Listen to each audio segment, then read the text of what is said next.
Hi, Dr. Paul Haider here. Well, today is my 64th birthday and I feel great. I don't have any aches or pains or don't take any medication. I'm telling you, I feel wonderful. I feel like I'm 20.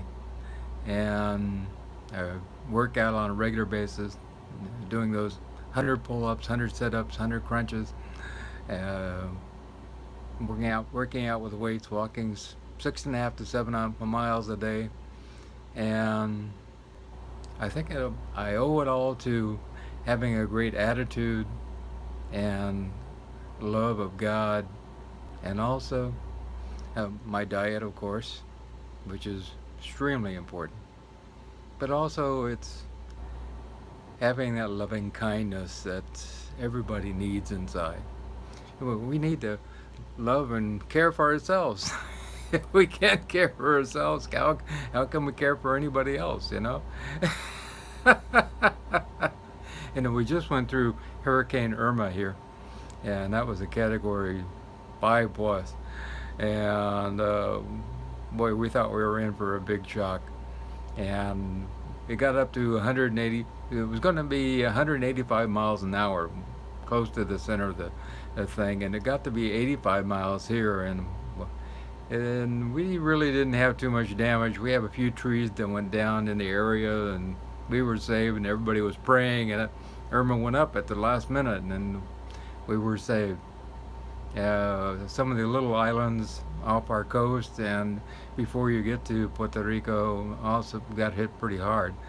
And we're praying for them, and we're sending clothing and different things to them. And so we have to have some unconditional love. No matter who these people are, what they do, they are human beings, and it's up to us to love people without any kind of judgment. You know, it's important to see them as without color, without uh, ideas and ideologies, what they believe in, or you know, what political institution they're connected to. We just see them as human beings, and we love them just because they are. You know, also now we still don't have a lot of power around. We have solar we just put in about 3 months ago, thank heaven. So we do have power, but it's about sharing power with others, and everybody. Some people have generators going and that type of thing. So it's about sharing love, sharing whatever we have, sharing food. We've been cooking and sharing food with others, and trying to make a difference in the lives of others, because sometimes we have to pull together and do what we can. And it's also cleaning up after the hurricane, and everybody coming out and going down and seeing if the neighbor needs some help because one of his trees went down.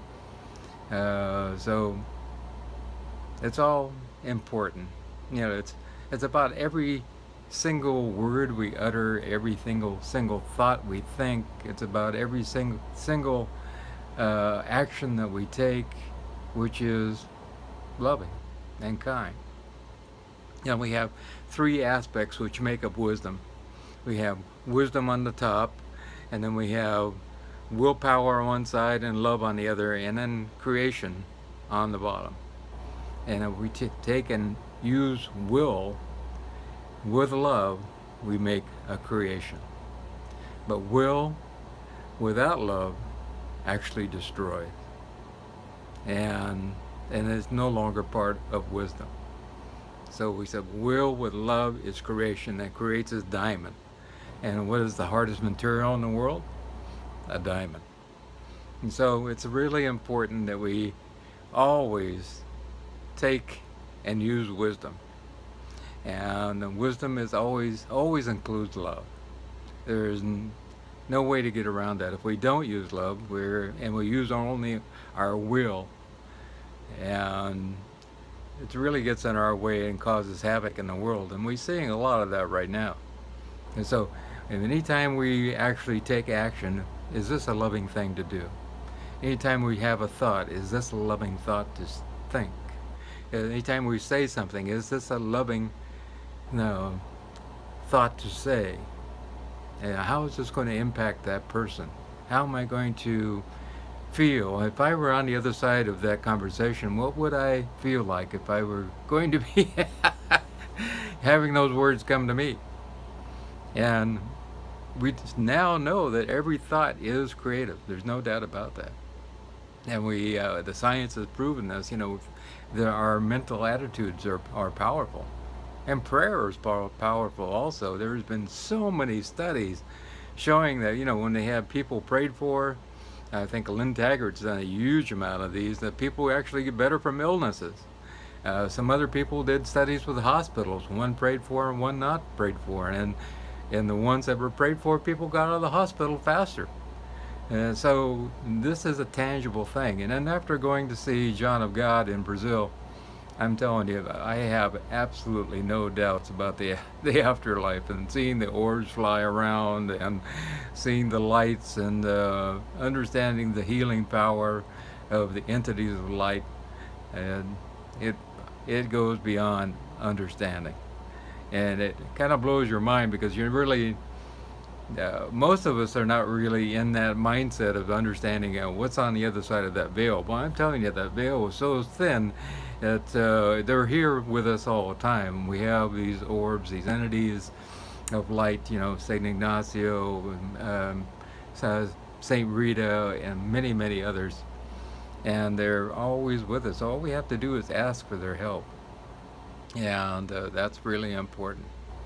Now, I talked about the healing triangle also before, but if you want that, give me an email and I'll send it to you. And I would love to help you in any way, shape, or form. So also, if we had about 100 people in the world that had unconditional love, and unconditional love is very hard to come by these days, because we all have conditioning. We were brought up as kids, and maybe we had a father who was angry all the time, and because of that, we take on this feeling that men are mean and bad, and so we have this conditioning.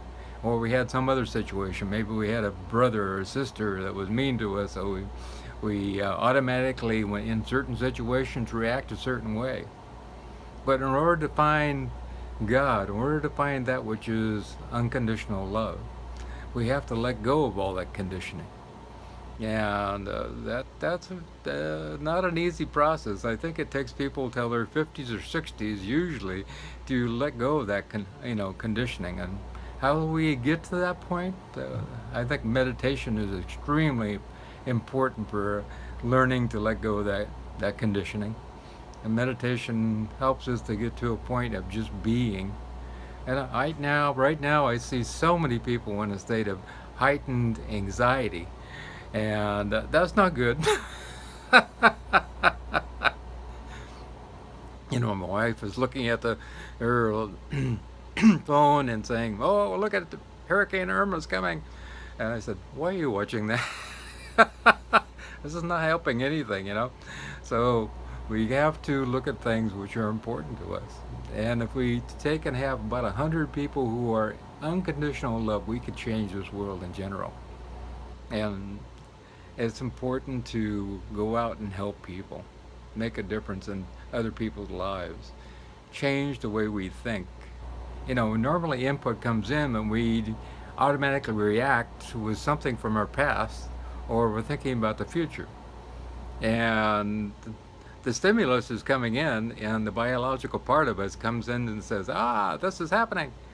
And then we go back to the past, or we go to the future. Fear of the future, and we have, this, guilt and shame from the past. So we automatically work back and forth from these two. But the stimulus is just a stimulus. And all we have to do, the hurricane is coming. Okay, I have to get ready.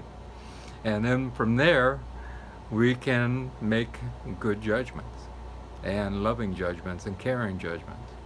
But if we go into this other mode of, guilt and shame or fear, those two keep us from acting in a positive, unconditional love way. And so it's allowing ourselves to grow from where we are now to becoming that which is all loving, all knowing, all caring, omnipotent in itself. what if we were to meditate to a point where we get to see God? And what if God was sitting there and we walked up to him or her, and after a while we looked at him or her, and all of a sudden we go, oh, that person looks familiar. And some people have surmised this before and said this in many different ways, that, oh, that's me. What do you know? It looks like me. And if we were to sit down in that chair with that person and become one with that person and become totally loving and caring, what an experience that would be. And that's what meditation is all about, is finding our true self deep down inside.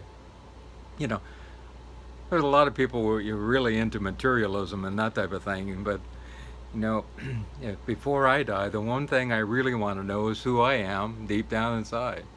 Some people, I guess, would not really interested in that, but for me, that is the utmost important thing in my life, is knowing who I am and what I'm all about, and what drives me, and what's the important things in my life, which are generated from the inside out, not from the outside in.